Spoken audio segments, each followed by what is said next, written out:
सुगंधित तंबाखू विक्रीवर प्रतिबंध लावले असले तरी गडचिरोली जिल्ह्यामध्ये सुगंधित तंबाखूची तस्करी वाढली असल्याचं गेल्या काही दिवसातील घटनांवरून निदर्शनास येते। दरम्यान आष्टी पोलिसांनी सुगंधित तंबाखूची तस्करी करणाऱ्या आरोपींच्या मुसक्या आवळून तस्कराकडून तब्बल 7 लाखांचा मुद्देमाल जप्त केल्याची कारवाई दिनांक 18 जून रोजी संध्याकाळी 6 वाजण्याच्या सुमारास आष्टी इथं करण्यात आली।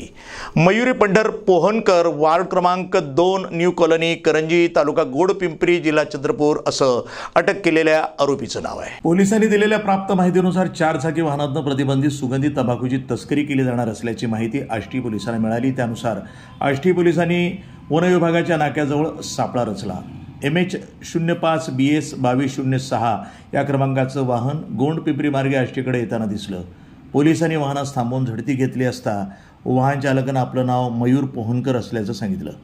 पोलिसांनी वाहनाची पंचासमक्ष झडती घेतली असता वाहनामध्ये 60,000 रुपये किमतीचे प्रतिबंधित ईगल कंपनीचे कागदी पुडे, 17,325 रुपये किमतीच्या 77 सिग्नेचर फायनेस्ट पान मसाला लिहिलेल्या निळ्या रंगाच्या कागदी पुड्या तसंच 7 लाख रुपये किमतीचं वाहन असा एकंदरीत 7,77,325 रुपये किमतीचा मुद्देमाल जप्त करण्यात आला।